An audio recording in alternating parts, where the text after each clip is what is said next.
Welcome to The Explainer. Today, we're diving into one of the most high-stakes, wild puzzles happening in the tech world right now.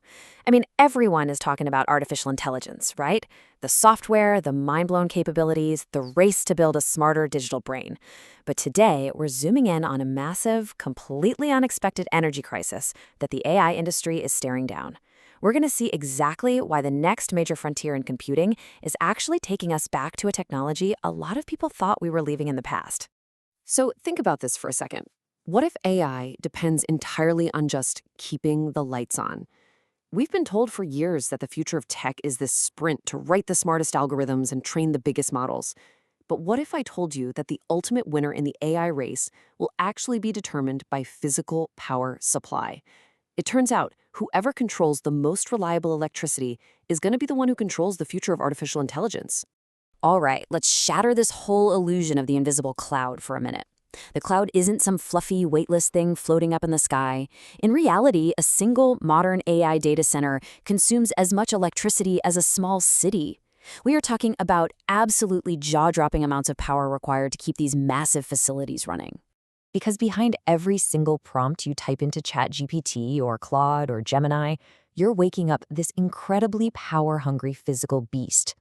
Picture rows upon rows of massive servers, tens of thousands of powerful GPUs just constantly crunching numbers, enormous roaring cooling systems that exist simply to keep the machines from melting down.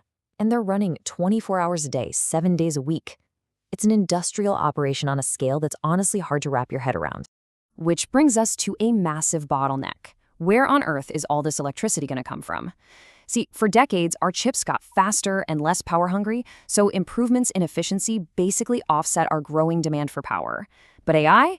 AI completely flipped the board. The demand is exploding so rapidly that efficiency alone simply cannot save us anymore. Physical power generation has literally become the single biggest roadblock to AI's future growth. Now, you might be wondering, hey, why not just use solar and wind? Well, on one side, we have vital green energy sources like solar and wind. They're amazing, but they are intermittent, meaning they're totally dependent on the weather. They just can't guarantee 24/7 uptime.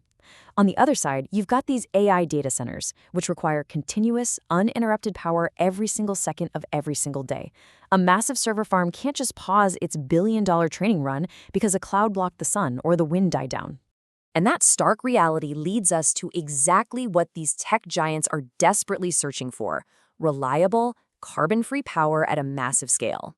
It has to be rock-solid reliable, it has to be clean to meet their corporate climate pledges, and it has to be huge. And the crazy twist? The technology that perfectly fits that exact description is nuclear energy. A technology a lot of folks viewed as a relic of the past is exactly what AI needs to survive and grow.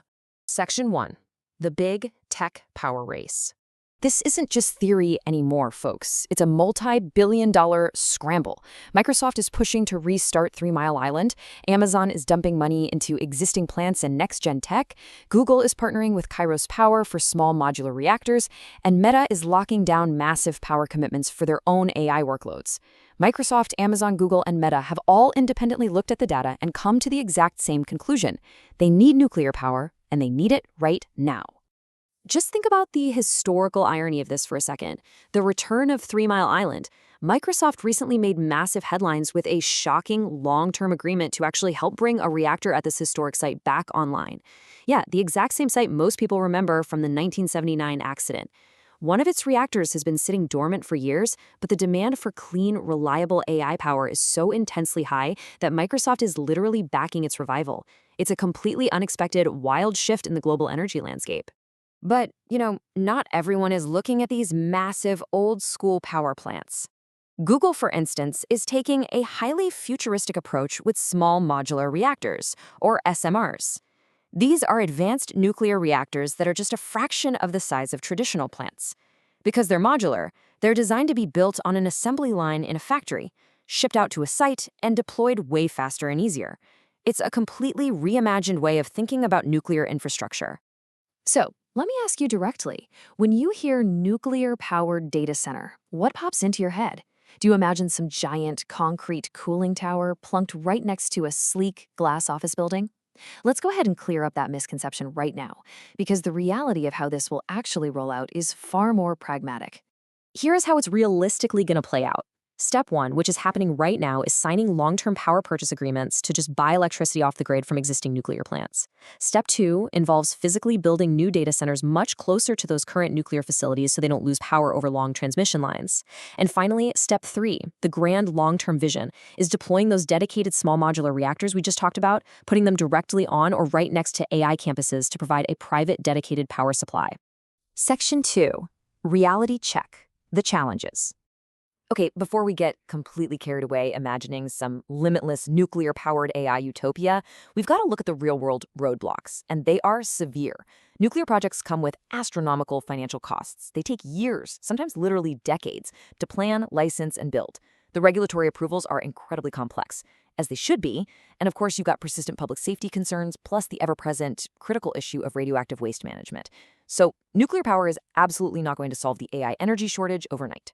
So what does this timeline actually look like? Today, we're entirely reliant on purchasing power from existing traditional fission plants. Those highly anticipated small modular reactors, honestly, that tech won't really be available at scale until the 2030s. And then, looking way out toward tomorrow, there is the ultimate dream of fusion power. Let's talk about that tomorrow for a second. Fusion power is the process that literally powers the sun. Unlike fission, which splits atoms apart, fusion joins them together. It's the holy grail of clean tech, offering enormous, near-limitless energy with minimal, long-lived radioactive waste. The catch? It represents one of humanity's absolute hardest engineering challenges. Achieving this on a stable commercial scale is unbelievably difficult. But these tech companies are moving so insanely fast, they're placing bets everywhere. Microsoft, for instance, recently signed a highly ambitious agreement with a fusion startup called Helion. It just proves that the tech giants aren't merely looking at the next 5 years. They are throwing billions of dollars at the next 50 years, absolutely desperate to secure an energy advantage through any means necessary. It really all boils down to this. The future of AI isn't just a computing story anymore. It's an energy story. The massive boom in artificial intelligence has fundamentally shifted from a race for better code into a bare-knuckle race for electricity. The company that secures the power secures the AI advantage. Section 3, Making IT Sustainable. Because, finding all this massive power is really just half the equation. We absolutely have to look at the broader scope of how we design and run our digital infrastructure responsibly. If you're fascinated by these challenges and want to understand how professionals are actually adapting on the ground, you have got to check out the book, Making IT Sustainable, Techniques and Applications by Mikhail Glukhovtsev. It is an absolutely essential, comprehensive framework for any professional or student who wants to lead this transition. It's a fantastic deep dive into the technical frameworks and real-world applications for making our digital infrastructure greener, ensuring that as computing scales up to these crazy heights, we're building it in a way the planet can actually support. Which leaves us with this final, pretty wild question to ponder. In the AI race, is electricity actually the ultimate prize? We all started off thinking about the smartest software, but we've somehow ended up at nuclear reactors and the fundamental limits of the power grid. As we watch these tech giants pour billions into securing their own massive private energy supplies, it really forces us to completely rethink how we value power in the digital age. I hope this explainer helped you see the physical reality hiding right behind the digital cloud. Thanks for hanging out and learning with me today, and I'll see you in the next one.